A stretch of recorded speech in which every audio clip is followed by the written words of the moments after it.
You can get started Yep. whenever you're ready. All right, well, I'll call this special executive committee meeting into order.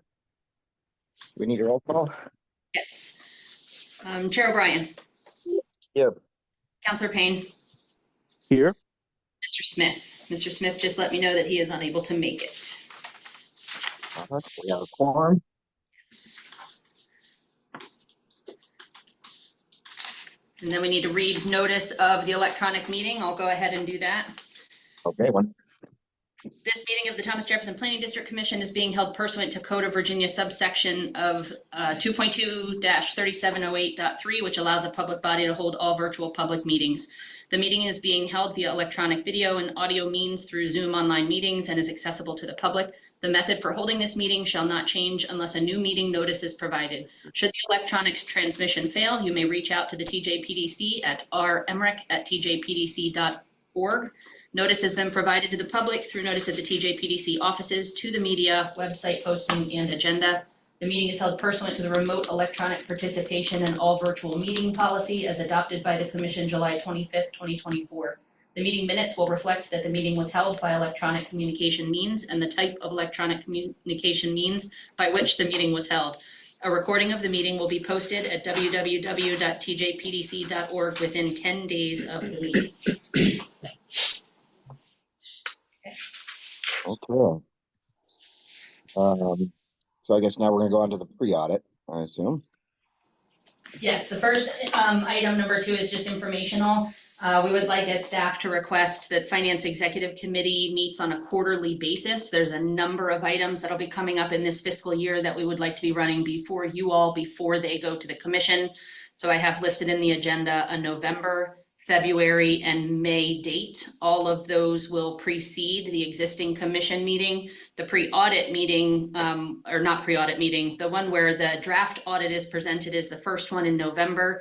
That'll be the hour before the November commission meeting. And then the February and May meetings are each an hour and a half workshop.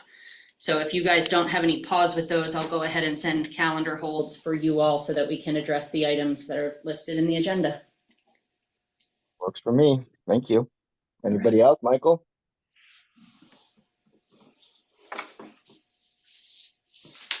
No, that sounds good to me. I don't have any additional feedback. Okay.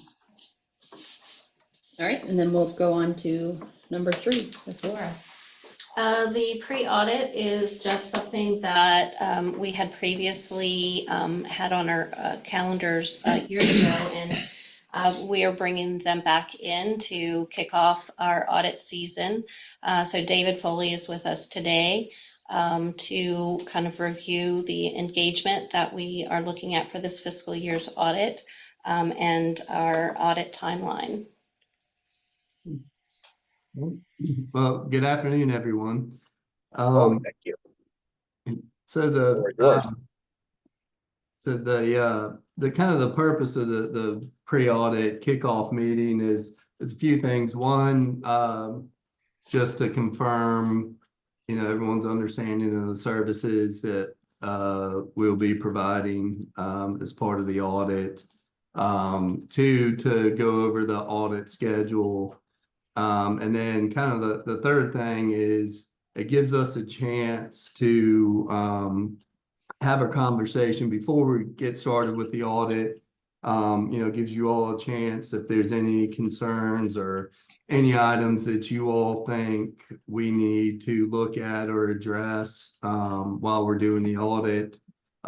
It's good to talk about that stuff up front as opposed to just talking about everything at the end. So those are kind of the 3 big reasons why it's good to have these pre-audit kickoff meetings. And then we've got 2 documents here today to discuss. The first is our the audit engagement letter. And can I share my screen? You can.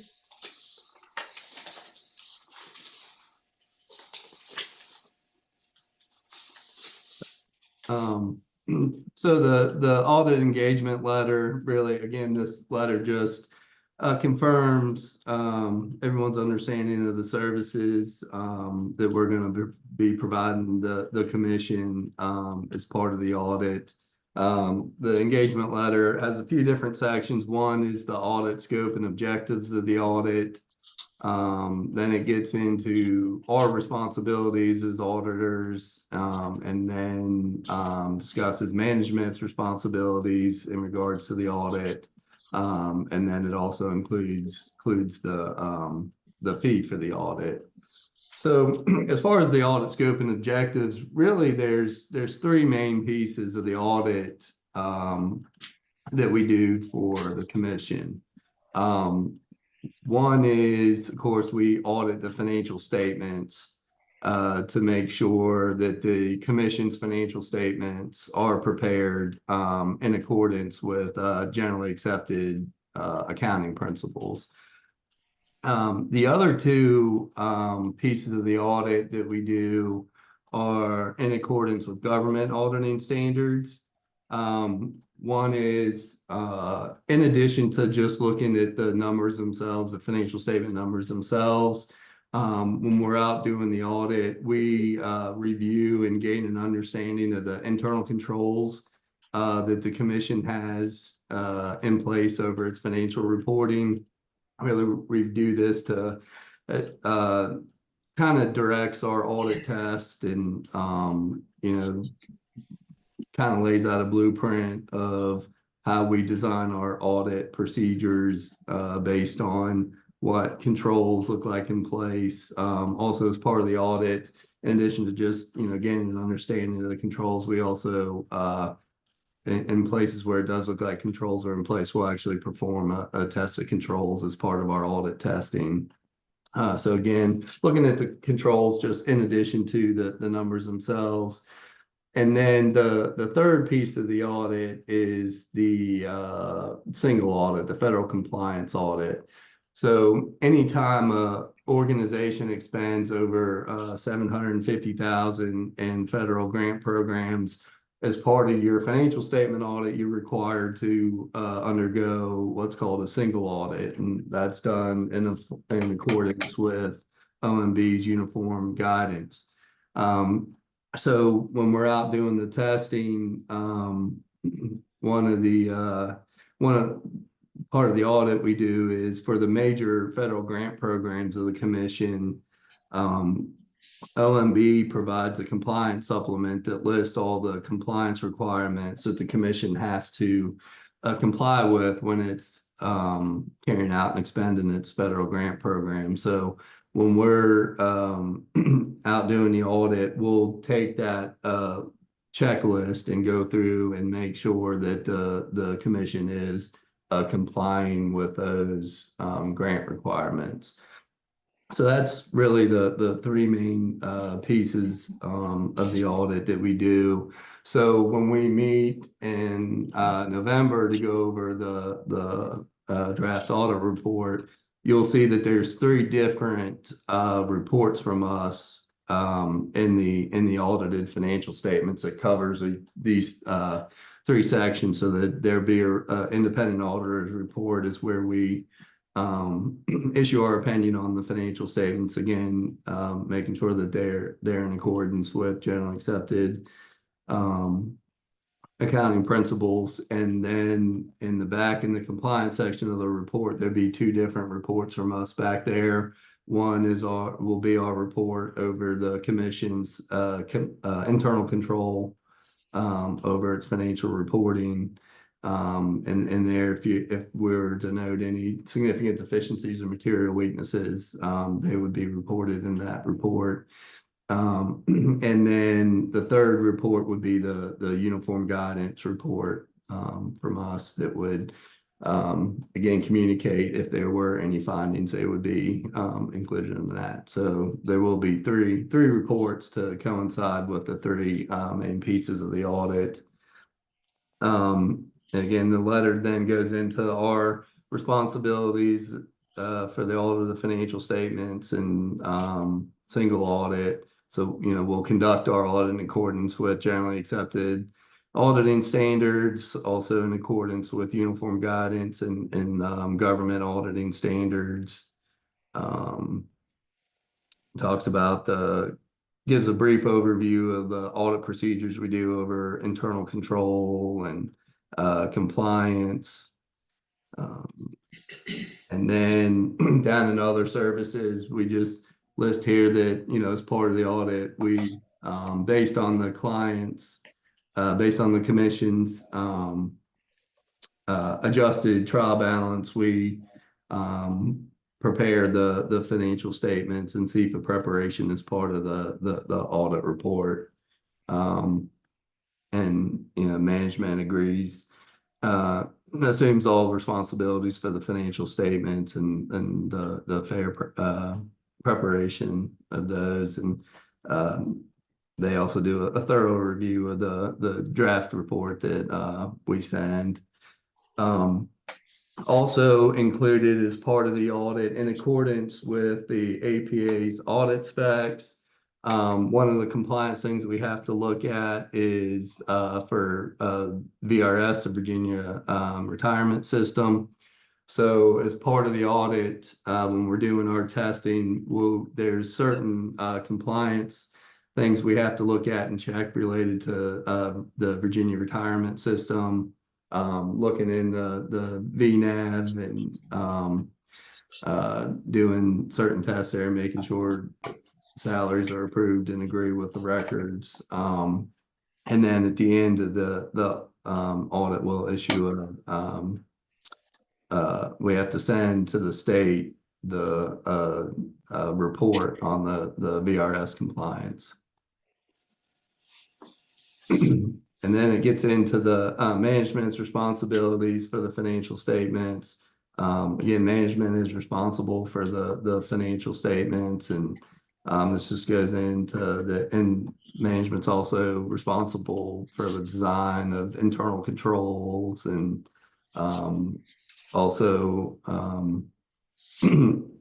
discusses here that the management will provide us with the information that we need to complete the audit.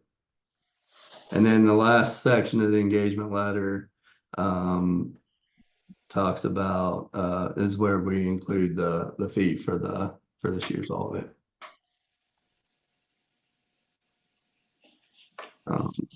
So that's the engagement letter, again, just confirming the services we will provide. The second item we have here is a proposed timeline for the audit. So we proposed conducting the on-site field work the week of September 30th.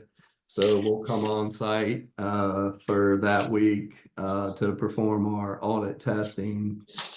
And then we will have, after we get our audit field work complete, then we will issue the first draft of the audit report by October 21st. This way, this gives management a chance to review the draft, as well as part of the audit report, there has to be a MD&A that's included, that's written by management. So that'll give them time to produce that statement. And then we will, once we get the feedback from management and the MD&A, then we'll send a complete draft by October 31st, which includes the MD&A and any recommended changes that management had. And then we will be there to present the draft audit to the November 7th to report to the Finance Committee and Commission, go over the audit and the results. And then after that presentation, we will, by November 30th, have the final audit issued, and then as well as upload and complete the federal clearinghouse submission, which is required anytime you have a single audit. So that's the timeline for the audit. So that's all I have, but just want to give everybody an opportunity. If you all have any questions or concerns or anything you think we need to be on the lookout for, or pay special attention to when we're out doing the audit, I'd be happy to hear it. Anybody have any questions, comments, concerns? Okay. David, are there any changes from last time around that we did this that we need to highlight or not? No, there's really, fortunately, there's no new standards this year that we have to worry about implementing. Seems like every year there's a new one, but nothing no standard that's gonna change the reporting for the commission this year.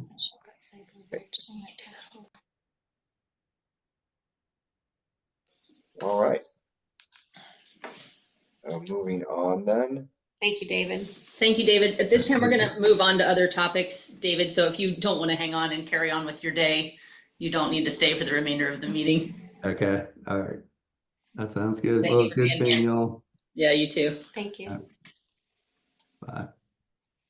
So, let's see, next step is the procurement policy, right? Yes. Yes, so you will find in your packet a copy of a staff memo outlining the need for our procurement policy to be updated, and a copy of the red line version of this procurement policy showing all of the changes, and the second copy showing the changes incorporated. The main reasons that we are bringing this update to you now are that there have been a number of changes with VPPA over the years, and also the TJPDC bylaws were amended in 2017 to increase the purchase threshold and authority of management to align with VPPA to $100,000, but our procurement policy was not updated at the same time.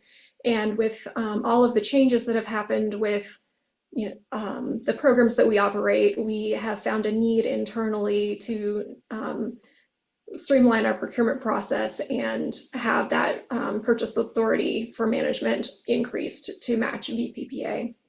Additionally, we've had staff going through procurement training through the state to help support our ability to do so. The major changes that you will see in the policy are adding a definition section, which was not previously there. That's just for clarity. That purchase authority change, and then the approval process for micro and small purchases. That's things between about $1,000 and $100,000, just being very clear for management and staff who approves what. And then aligning the types of procurement listed in the policy with the VPPA. What we had in our procurement policy previously included some of the approved procurement types, but not all of them. And so it wasn't always clear to staff what methods were allowable to be used. So like I said, we're just trying to update it to align with VPPA, and then also remove some administrative burden so that we can do what we need to do for business. Are there any questions? I like the addition of the definitions. Any concerns, Mr. Payne? No, I don't have any. It basically sounds like the major change is giving a little bit more discretion for smaller purchases, or did I misinterpret that? Well, it's both. It's within the policy. It's being explicit about what the approval process is for micro and small purchases, who can authorize them. But it's also allowing us to not use full-blown procurement for purchases under $100,000. Our procurement policy as it existed was significantly more restrictive than both the bylaws and the Virginia Public Procurement Act. So we just wanted to clean everything up to make them all align with one another. Right. No, that makes sense to me. I don't have any concerns or questions. Page 3, item number 3, near the bottom of the page, says allow purchases from 10,001 to 100,00. You're missing a 0 there. Oh dear, I will fix that, thank you. No problem. If so, then we'll present this to the board for formal approval. Is that correct? Yeah, we'd like from you all recommending having the Finance Executive Committee move to recommend it to the full commission for approval of the proposed changes, with the latitude for us to make additional technical and grammatical changes as needed. If you have a motion, then. We're holding our breath, Mr. Payne. Um, So would move to recommend adoption of the policy to the full board. And then I am on my phone. Do I need to turn my camera on? Probably. Okay, sorry. Yes, under the Yeah, on new a vote you policy. should. Yes, Mhm. and then roll call.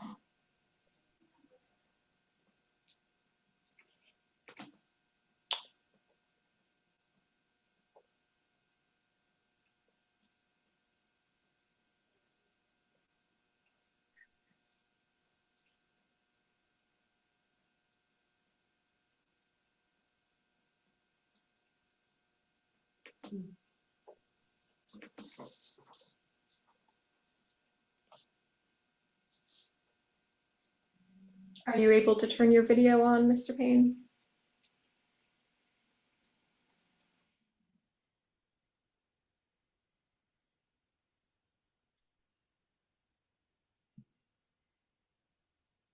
Waiting for that pretty face. Oh, he got to- Yeah, he jumped off. He's on the phone. There he is. There he is. You're muted. Michael, you're muted.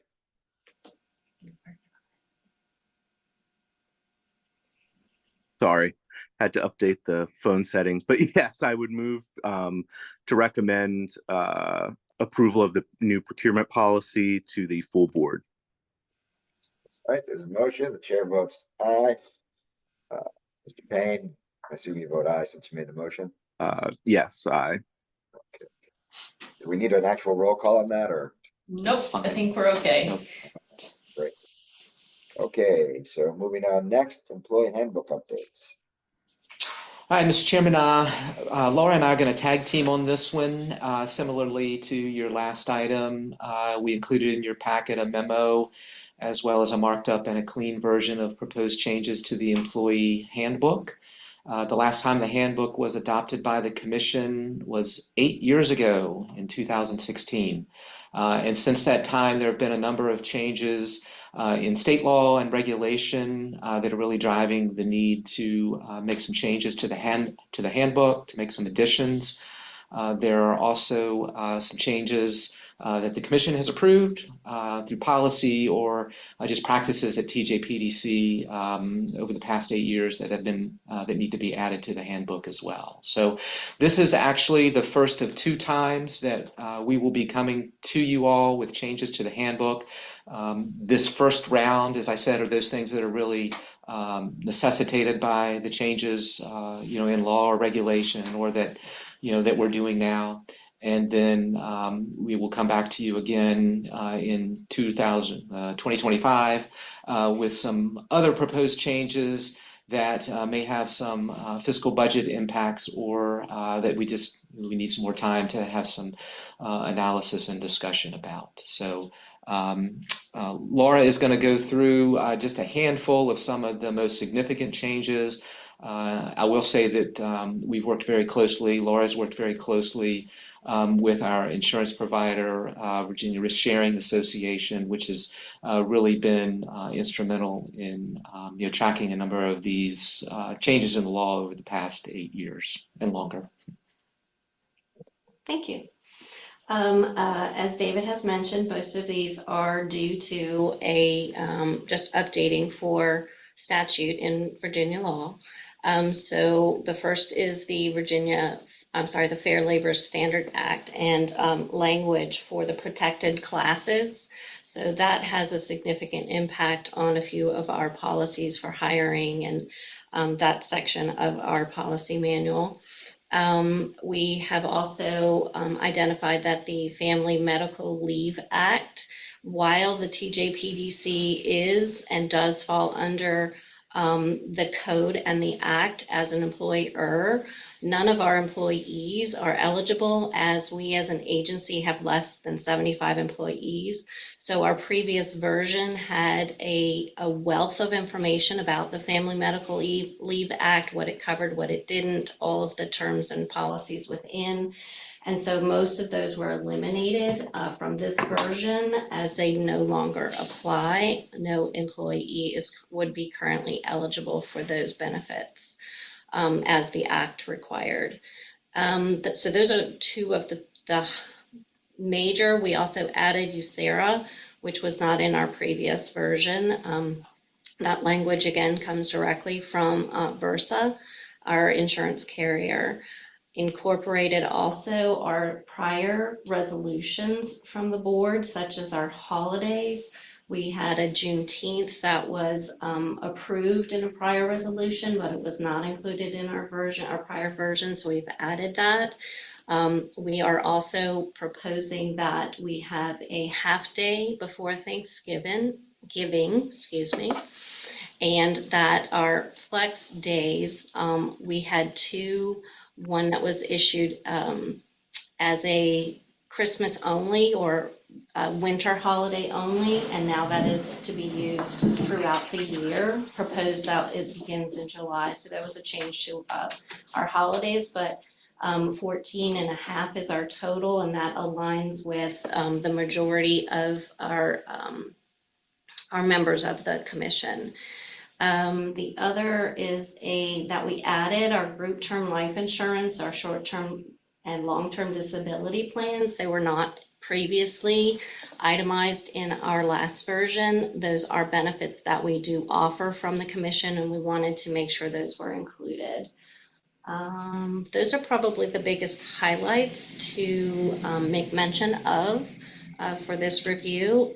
Does anyone have any questions about either the red line version or the completed version? We will be looking at, some of the grammar and or a legal counsel is going to be looking at it again. So we will have some potential slight modifications for those reasons. But any questions that I can open up to the group? Mr. Payne? I have none. Is this one where you're also looking for a motion to recommend? Yes, the recommendation that we would like would be for you to recommend to the full commission approval, with the proviso that staff has the flexibility to make changes, that are clarifying in nature. And as Laura mentioned, we will be running this by our legal counsel as well. Yeah, well, I would move to recommend to the full board, those updates with all the discretion that you would outline. Motion's been made. All those in favor? Aye. Aye. Chair votes aye. Motion passes. And thank you for all your hard work on this. I know it's a lot to cover all that. A lot of changes. It's certainly a comprehensive employee document there. You're welcome. Okay. So moving on next.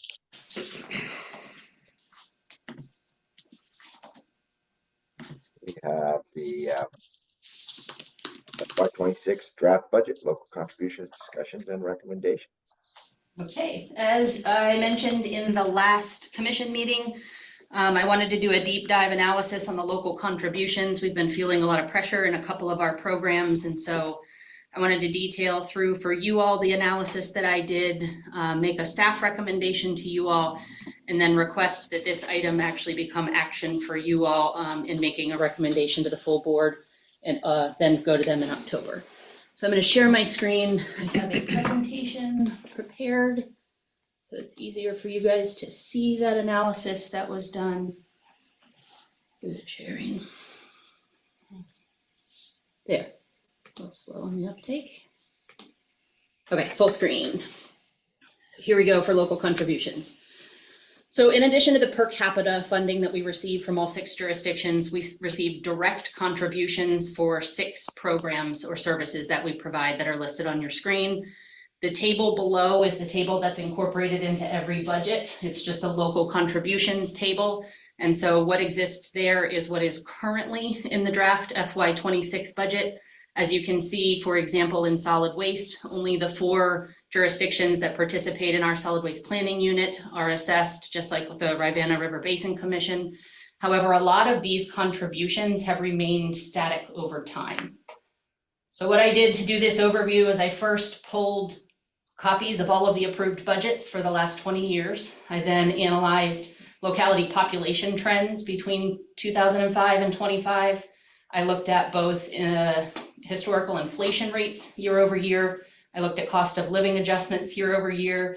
And then in order to make a recommendation to you all, I created and analyzed 3 different potential scenarios of ways to increase our local funding for these 6 programs so that we can keep up with the increases in costs for the TJPDC over time.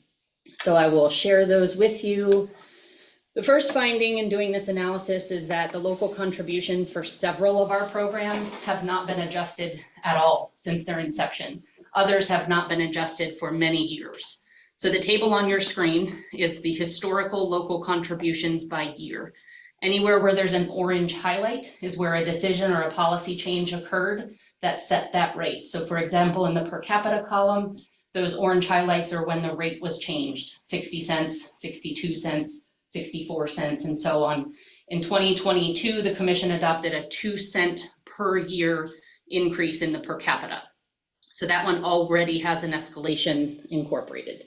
The other programs, as you can see, rideshare, solid waste, RRBC, some of them have not been changed in upwards of 10 to 20 years. So one thing that we note is the workload has either remained the same or actually increased, but the amount of hours that staff has to complete the work has decreased over time. The legislative liaison column, the orange highlight, that is when legislative liaison was converted over to a rate. So that was changed from an annual amount to a per capita 40-cent per person amount. And then both regional transit and regional housing have remained the same since they started. So the recommendation that I have for this one is we recommend that the Finance Executive Committee and the Commission consider increases in the local contributions for several programs, beginning for inclusion in the FY26 budget. The next finding in doing that analysis is that local contributions for these programs have all been collected using fairly different methods over time. So for example, as I noted, legislative services has a flat 40 cents per capita rate, whereas solid waste and Rivanna River Basin Commission, it's a flat dollar amount year over year that's not adjusted for inflation or cost of living and is not proportionate to population. It is just a static number that has remained the same over time.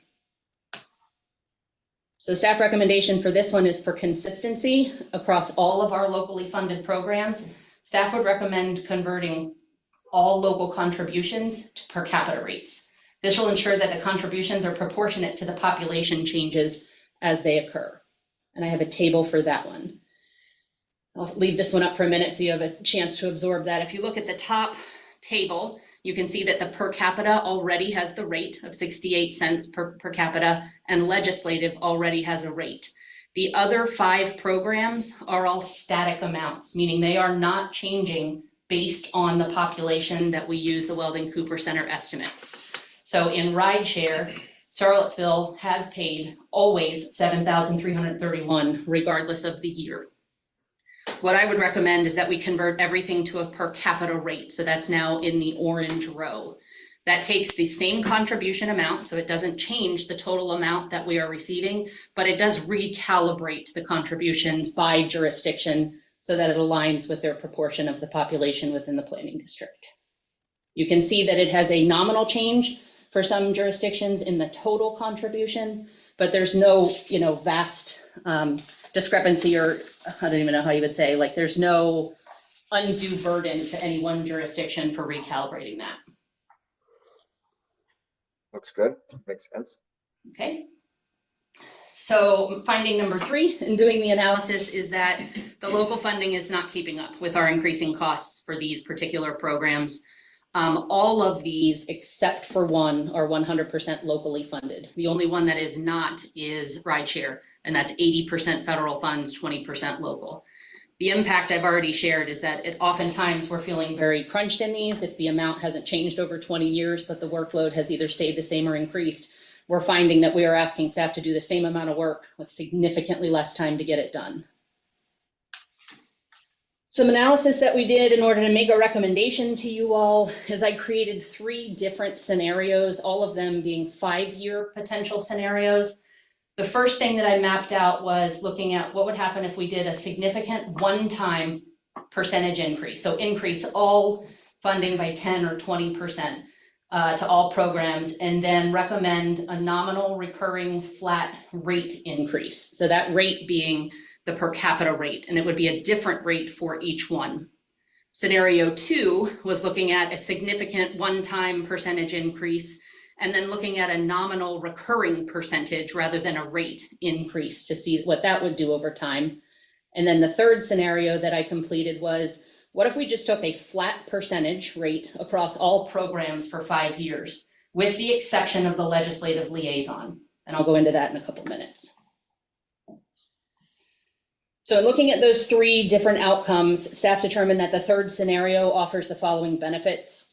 First, it spreads out the increases across 5 years. It makes it much more palatable to our local governments to be able to budget over time rather than having one large increase one year and then maintaining a smaller increase each additional year. It also reduced some unnecessary complexity in each of our programs, with them each being a different rate. You couldn't do something as simple as let's increase them all by 2 cents per year, because they would have vastly different effects depending on the amount of money that we're receiving. And then the other benefit of scenario 3 is, since it's a flat rate across several years, what the commission determines for this next upcoming budget wouldn't impact or affect the commission's determination for future years. So here is the staff recommendation. The very first row that says previous rate is what the contribution is as a rate if we convert it to that. Then recommending in all programs except for legislative liaison, a 7% increase. Legislative liaison is a 5% increase just because of the large amount. That's the largest one, and 7% was too aggressive. So we're recommending that the commission consider the 7% increase for the FY26 budget, with the exception of legislative services for 5%. This is the impact of that recommended scenario. So if you look in the first column, that is currently what would be in FY26 if no changes occurred. The second column is if both the contributions were converted to a rate and that rate increased by 7%, except for legislative liaison at 5%. And then you can see both the dollar increase by jurisdiction and the percentage increase by locality, because again, this recalibrates based on population.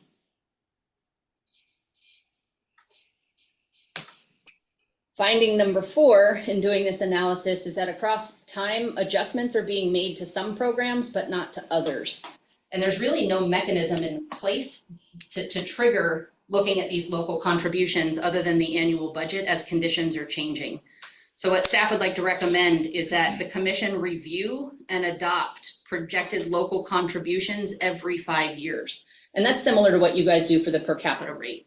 You know, in 2022, the decision was made, let's increase by 2 cents per year for 5 years and then reanalyze. Staff is recommending that the commission adopt that same process for all local contributions. However, we're not at this time requesting action from the Finance Executive Committee on a 5-year plan. Instead, we would rather just have you all make a recommendation on FY26 and then bring this additional analysis to the full commission for consideration in the April-May final budget, so that you guys have time to digest, we have time to answer questions, share additional analysis before any decisions are made on a 5-year plan. And so finally, in conclusion, what we would like to recommend, and I actually amended this slightly as I was reviewing it, but Staff is recommending that Finance Executive Committee recommend to the full commission an increase in local funds of 7% for all programs except for legislative services, at 5% for inclusion in the FY26 budget. And the only thing that I added to that recommended motion which includes the conversion of all contributions to per capita calculations for consistency across programs. With that, I'm happy to take any questions you have, but I am going to stop sharing my screen so that I can see you guys. Well, I mean, the numbers look reasonable in terms of, you know, the dollar increase. I think the percentage increase may sound high to some folks, but that's up to the individual boards to decide, I guess. Yeah, the commission's action would then put it into our draft budget and allow us to apply to the local governments for those amounts. And what's the contingency if the local governments don't increase accordingly? I'm sorry, can you repeat the What if question? the local governments do choose not to take that increase or reduce it? Then we would have the same amount of funding that we currently do, and we would still feel that, you know, that pressure in some of those programs. Many of those programs, other opportunities have come up, but there just isn't the staff bandwidth. As you can imagine, for example, the programs that are $10,500, if you look at the cost of salary, fringe, indirect, that's not very many hours for an annual program to be operated. And so, I mean, the long story short is we would not be able to do as much with those programs as we've been able to do in the past, let alone build them over time as opportunities exist. Okay, any questions? Yeah, no, I don't know if the three approaches you laid out, I'm not sure. The third one is what I would choose, but in thinking about it, I feel like the biggest barrier would be, is there opposition from, you know, some board of supervisors? And that third approach would seem, at least at first glance, to be the one that might potentially upset them the least. So I'm okay with that. I guess the only question I have is I'm curious, kind of, with that adjustment, if we adopted that third approach, it was about $18,000 annual increase for the TJPD. How much does that cover kind of the existing deficit of where the organization is at versus like how much staff time is going towards these programs, if that question makes sense at all? Well, I can tell you what I did is I went ahead and drafted a revised FY26 budget should the commission approve this increase in local contributions, and it does close our gap. So if you remember in the FY26 draft budget, there was a recommendation that we have to pull from reserve transfer in order to close that gap. This would close that gap. The other thing that this does, which isn't evident in my presentation, is for rideshare, we're only asking for the increase in the local contribution. If it were approved by the state, we would also get an increase in the state proportion as well. So it does leverage additional opportunity should we receive the grant that we would apply for. Okay. Did that answer your question? Yes. Yeah, I guess I mean, the dollar amounts to me aren't scary at all. I know obviously Charlottesville City Council, I know, fully understands the value and is okay with anything. I think these dollar amounts aren't scary. I guess the only question is there's some other counties where maybe there's opposition, but these dollar amounts seem relatively nominal, and I guess it's out of our control. But what you did seems reasonable. Yeah, and I think, you know, after doing, you know, the really deep dive analysis, and I've got all the spreadsheets to support it, is, you know, I felt that the other two options would have much larger sticker shock to some of our smaller jurisdictions, because that one-time upfront increase to make up for the last several years where there've been significant increase in our cost, but no increase in our funding, I felt like that would be a lot less feasible to get support for than if we spread it out over several years in order to make it easier on the local jurisdictions for budgeting purposes. Yeah, and I think that definitely makes sense. I agree. I agree. As a part of the commission meeting in October, do you think it would be helpful if I ran through that same presentation with the full board so they can see the process that we took to arrive at that recommendation? I think so, and I think it's maybe stating the obvious, so just a recap in terms of all the changes that have occurred over the last 5 years, 6 years, in terms of not just the increased cost, but the workload and so on. Okay, Pretty important. we can do that. Very good. All right, with that, it wasn't in your agenda as an action item, but we would love for you all to make a recommendation to the full commission, and then I can run through all of that with them as well in October. I would move to approve recommendation of staff's proposal to the full planning district commission. Motion's been made and seconded by Mr. O'Brien. All those in favor say aye. Aye. Aye. All right. And I think that's it, unless we've got anything else that's not on the agenda. Nope, that's all we have. Wonderful. All right, thank you for your time. Anybody else, anything else? The good of the order? Nope, Good, thank you guys, we really appreciate it. our pleasure. Bye-bye. Thank you all. Bye. Good day. You too. They recommended.